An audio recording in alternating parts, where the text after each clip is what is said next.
Hey everyone, welcome back to another exciting episode of Primetime News. We've got a lot that happened in the world of reselling this week, so let's jump right into it. All right, well, as you all know, it is impossible to turn on the news and to not see something related to the Russian invasion of Ukraine.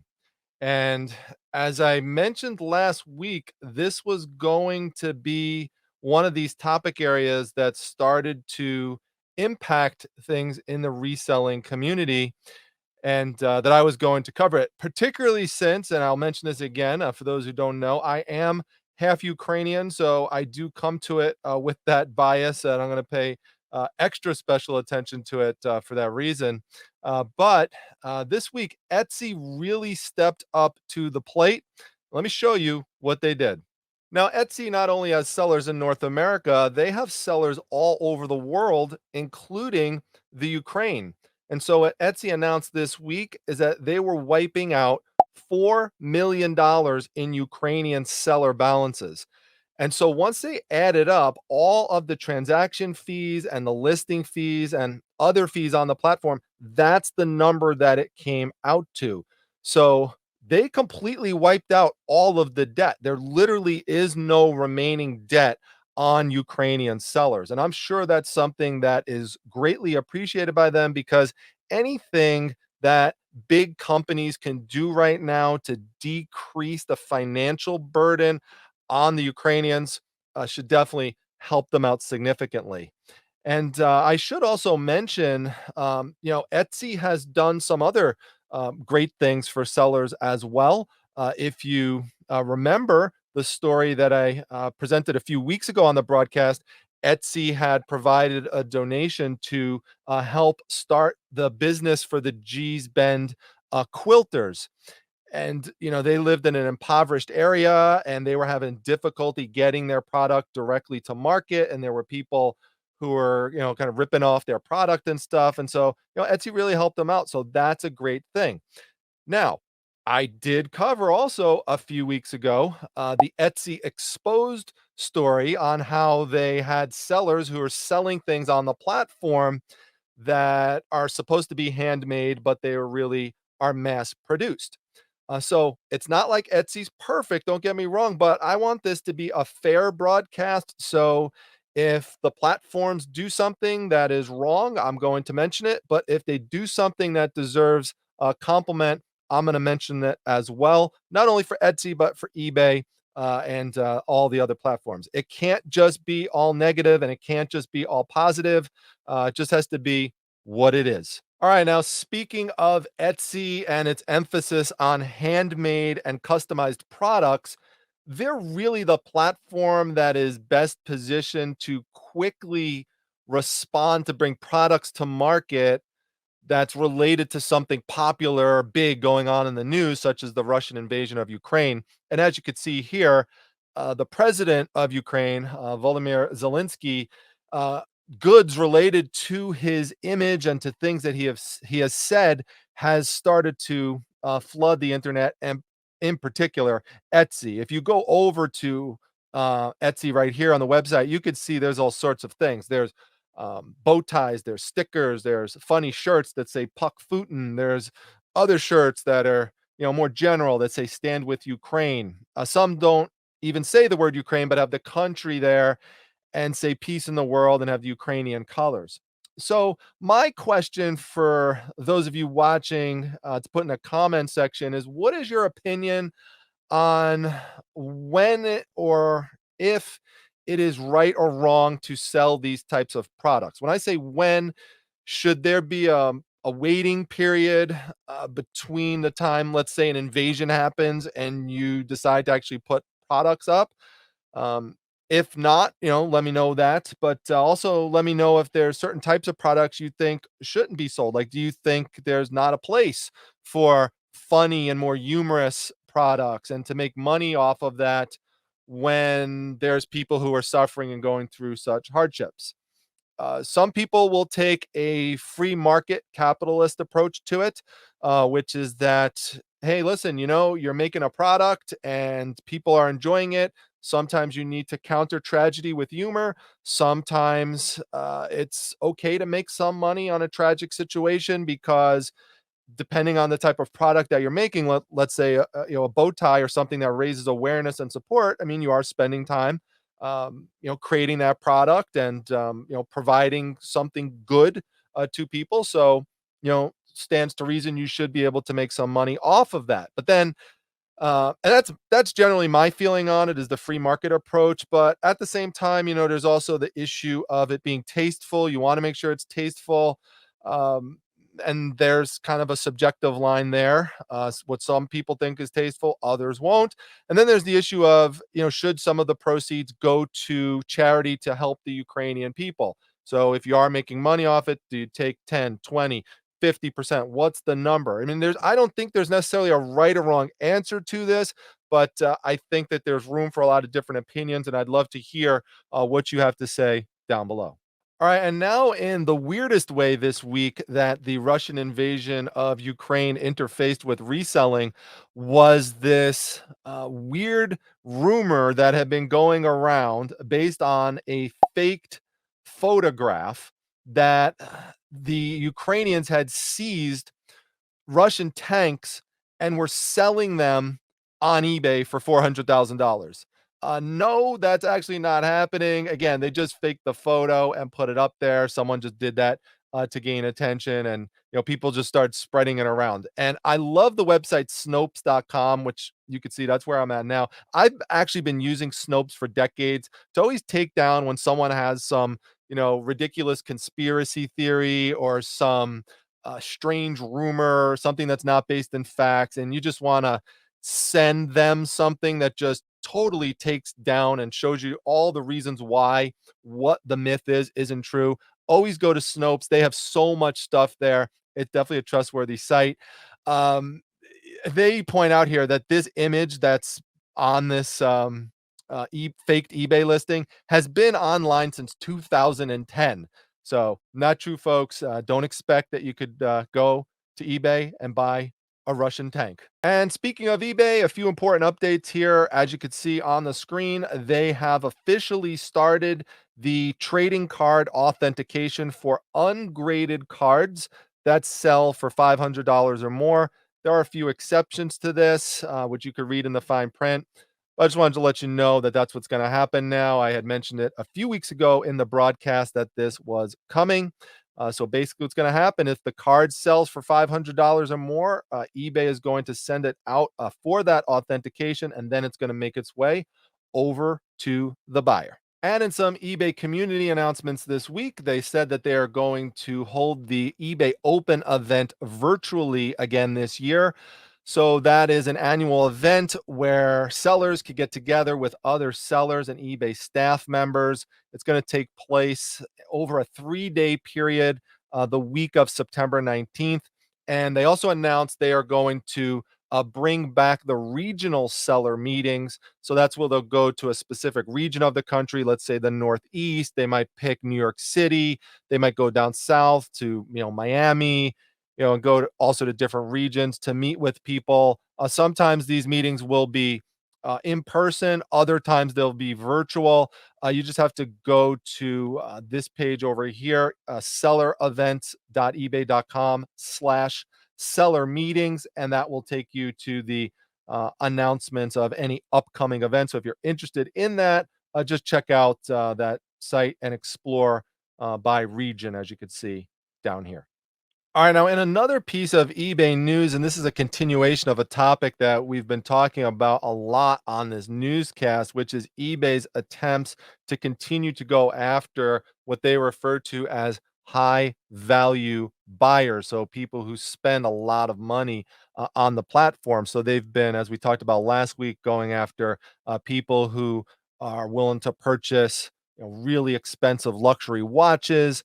People are willing to spend a lot of money on luxury sneakers and shoes, as well as luxury handbags.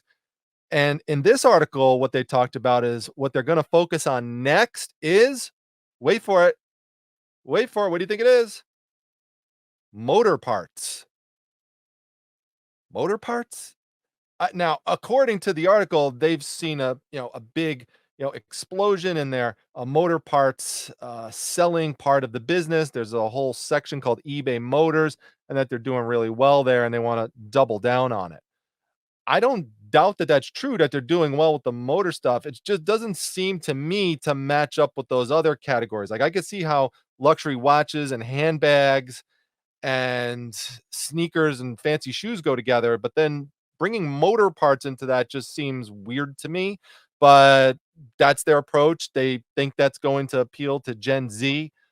Maybe I'm missing something here, so I don't know. Let me know in the comment section what you think about that. I just figured they would go in a different area, but whatever. All right, so Amazon is in the news this week trying to entice people, not buyers in this story, but sellers. They're trying to entice sellers with up to $50,000 in incentives. And the way they're doing that is they're offering, and this is going to mostly apply to medium to large size businesses on the site, but a 5% bonus on up to $1 million in eligible branded sales. Now, you're gonna have to read the fine print on what they count as an eligible branded sale. So that's important. I have heard that one of the reasons that they are doing this is that they actually have lost a bunch of sellers recently, and sometimes that's actually been because of Amazon's bots or automatic program itself just bouncing sellers off of the program. That's been a problem that's been going on for a long time, which is why I've always been hesitant and have never sold anything on Amazon, because it just seems like there's too many instances where they're kicking sellers off without good reason. They're losing inventory, losing product. Don't get me wrong. I know there's people who do really well, like my friend FBA Dave crushes it there with books and stuff. But it just for me right now, it's just not the right fit. But maybe for other people it is. So I just want people to be aware of this. All right, and now I want to tell you about something that I am really excited about in terms of reselling, and I think that this is going to become a bigger and bigger thing. I touched on this last week in terms of where I see reselling evolving into. I really believe that there's going to be much more of a focus on in-person interactions with your customers. And actually selling things directly to them online. So we do that here on this channel when I do buy it now events. And actually, this Wednesday evening, I have an auction with Susan from Vintage Vagabond Vent. So come by and check that out. That'll probably start around 8 p.m. Eastern Standard Time. But there's a great new platform available. You could actually go online and use it, but a lot of people use it through the app. It's called Whatnot. And you can see here it says Whatnot's is Twitch meets eBay. That model is helping resellers build new businesses. And this article actually talks a lot about Carrie Williams, who I've had on this channel. He goes by the name American Arbitrage. He's an awesome guy. You should definitely follow him. And he's crushing it on Whatnot. He's talking about in this article, he's making 1,500 sales a month on there on average, not $1,500, 1,500 sales. My friend Chris from Crispy's Toys and Treasures just made more sales on Whatnot in one day than he made on eBay in all week. It was like 55 sales. The picture was just incredible. So I've been very interested in it. I don't tend to just jump into things. I really like to look things over. I tend to be pretty skeptical about stuff. So I've been kind of sitting in the background for a while now, just trying to take in the site. And I would encourage you to do that as well. I definitely think it's legit. I just the other day ordered a bunch of products on one of the shows. It's really fun. It's quick. It's fast paced. You just click a button to bid, so you don't even have to type anything in. And it's automatically something that applies to the credit card of the buyer. So the money right after the sale goes to it instantly goes and pays the person. So you don't have to worry about getting invoiced and paying it later as a buyer. And as a seller, you don't have to worry about taking forever to get paid. Your shipping label apparently is automatically produced for you by Whatnot. So, and I think from what I've heard from sellers who have used it is that you could just offer two rates right now. It's priority or it's first class. And again, people just seem to be doing really well on it. You could also do well as a buyer, especially for people who are starting new as sellers. And you could go in there if they don't have that big of an audience yet. It's going to take some time for people like that to build it up. So it's still in its infancy. There's lots of different categories. It really became popular with comic books and trading cards, but it's branching into all sorts of areas right now. You could go on and do thrifting categories. You could do vintage categories. There's all sorts of stuff. I don't want to play any actual clip from a whatnot because there could be some copyright infringement problems if I broadcast this, but just go and do a search on YouTube, and you'll see there's a bunch of videos that show how to use whatnot. If you're interested in taking a look at it, I'm gonna put a link down in the description section. It's my own link. I am on Whatnot as Primetime Treasure. I have submitted an application to sell there. Not just anyone could sell there. They literally go through your credentials, and from what I've heard, they actually do a phone interview with you to determine if you're like a legit person to actually sell on the platform. So they're being really careful right now on letting people in and stuff. So if you're interested though, check it out. Click the link, sign up. It's free to do it, and you will get a $10 credit to spend on the platform. So yeah, check it out. And if you spend something, then I'll actually get a $10 credit as well. So everybody wins. So check it out and see what you think and let me know. All right, now this is just an absolutely crazy story. I can't even believe, you got to see this. I can't believe that the guy who drove this truck off of this bridge and into the water actually survived, especially since he can't even swim. Let me show you what happened here. Look closely at the top of your screen and you will see a tractor trailer carrying U.S. mail cross the Route 128 ramp, go right past the guardrail, down the embankment, and into the Charles River. Tractor trailer went across 2 lanes of traffic and ended up in the water. Still found at the bike on ramp. New video from the State Police Association of Massachusetts shows the plunge that happened around noon Saturday. Firefighters say the driver was unable to swim, but able to get out and stand on the broken front of the trailer and wait for help before it sank. Now, my favorite part of this story is how they actually took the time to cover up the guy's butt crack on the overhead video here. So I could joke about it because the guy made it out alive and apparently, like they said, uninjured. What an amazing story. But I think the mail is going to be a little bit wet. All right, now in our primetime crime segment this week, we have another naughty postal worker caught stealing with their hand in a cookie jar.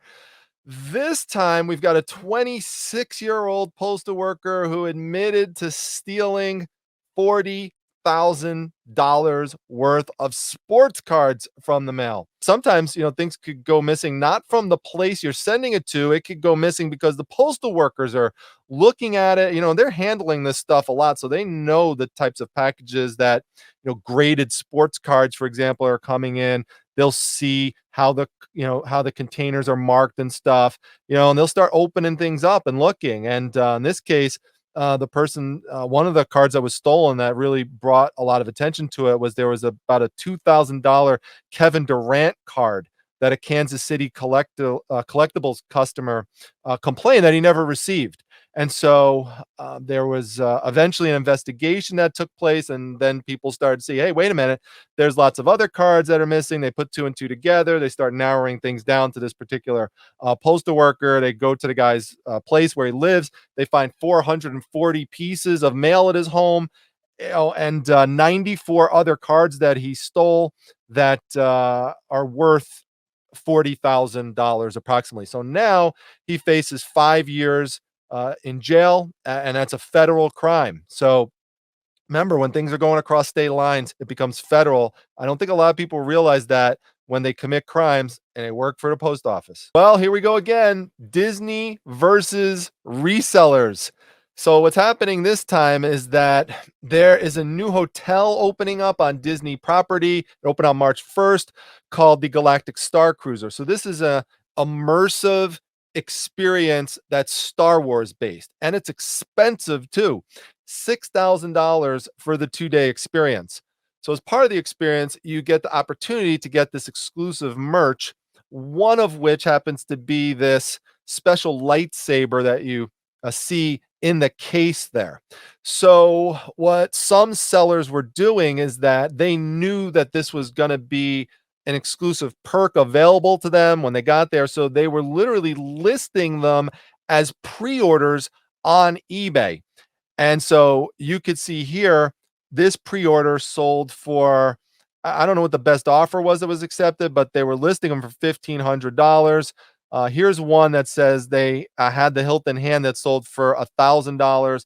And here's another one here, $1,000. So you got to be careful when you do this, though, because Disney is very, very strict with this. They will revoke people's annual passes and literally, in some cases, ban you permanently from being able to come to the park because they want that item to just be an exclusive that you get there and not anywhere else. So the Disney versus reseller battle continues. I don't think it will be the last, but we'll see what happens. All right, now this is a story. I've talked about stuff like this before in my reselling group, the Reselling Resource Center. If you're not a member of that, you could join for free at the link down below. But this has to do with the whole topic of selling cursed or haunted items. Believe it or not, there is a big market for this stuff. The problem I have with it is that anyone could just claim that something is cursed. So the guy who is selling this, which you could see in the listing right here, he claims that when he got it, that the story was that it was cursed and that he's had bad luck ever since. So I don't know, maybe I'm going to have a technical problem on my site right now because I am showing these haunted dolls. This one does kind of freak me out a little bit. I have to admit, kind of looks like Carrot Top and like Raggedy Ann mixed together something with that sneaky little smile. But yeah, so he's trying to sell. You can see here he's got 14 bids and now it's up to $90. Anyway, I just thought it was an interesting story, and just be aware there is a market out there for haunted and cursed items. All right, now in my interesting tidbit segment this week, this is news to me. I mean, no matter how many times I have looked at the FedEx logo, I never realized that it had a hidden symbol in there. Now, this was designed in 1994, and if you look at the E and the X, you could see the outline of an arrow. The funny thing about this is that the designer that created this, his name is Lyndon Leader, he didn't even realize at the time that the arrow was in there. And it's actually a perfect thing for FedEx because the arrow would symbolize, moving and moving along in traffic and going somewhere fast and like a pathway and stuff. It's just so cool. There are actually, if you search online for hidden logo symbols, there's a bunch of them actually that are purposefully put in. But this one, again, was done by accident. Now, every time you look at the FedEx, you'll remember that from the primetime news. Big time scam alert here. If you use the OfferUp app, be very careful when responding to messages. I want to give a lot of credit to Ina Steiner from E-commerce Bytes for discovering this. Basically, to make a long story short, what she found out is that people do not have to enter their real phone number to verify who they are, because there's no requirement that people need to use OfferUp's messaging system to communicate to people. So what happens is that people will send you messages and say things like, here, contact me at this address because I'm having problems connecting on OfferUp. And so they'll type some weird email address, they'll space it out like this. If you get any message like that, do not respond to it. Report it to OfferUp. Hopefully, they'll fix this bug. Not really a bug, but it's just an oversight on their part, apparently. So, like I said, hopefully this gets fixed. But for now, only communicate within the actual OfferUp messaging system. And in our inspirational story of the week, we have an item returned to its rightful owners. This item right here, it's a video game award. Not just any video game award, though. It's the trophy for the best independent game of 2018. Now, that game was called Celeste, and this award was given out at an annual event called the Game Awards. It turns out that there is a fellow YouTuber named Prestige is Key, also known as Ryan B, who's a big fan of the Game Awards. And he watched the ceremony, and he thought it'd be cool if he could get one of these trophies in replica format. So he's searching online for the replica, goes on eBay, and wouldn't you know it, he finds an actual Game Award trophy. So he's suspicious, like is probably thinking, is this counterfeit or whatever? Reaches out to the seller, and the seller says, hey, listen, this is just something that we got in liquidation, and there's not anything else, I could tell you about it. It's funny because we were just talking about liquidation in last week's newscast. So he takes a risk, spends $375 on it plus shipping. And when he gets it, it turns out it's the legit thing. It's the legit trophy. So he reaches out to the development team and says to them, did you ever get that trophy? And they say, actually, no, we never got it. We don't know why, but they said it was lost or something. It went missing. It's like a big mystery. It's still a mystery. He said, well, I found it. And so finally, 4 years later, he offered to mail the trophy back to them, and the developers were nice enough to say they'd reimburse him for the cost and send him some signed copies of the game. So he's going to have something to put on his shelf. After all, what an amazing story. Hope you enjoyed that one. All right, folks. Well, that's a wrap. Another episode of Primetime News is in the can. I'll see you back at the next one, everyone. Make sure you leave a comment. And don't forget to stop by the auction this week, Wednesday night at 8 p.m. EST. Take care.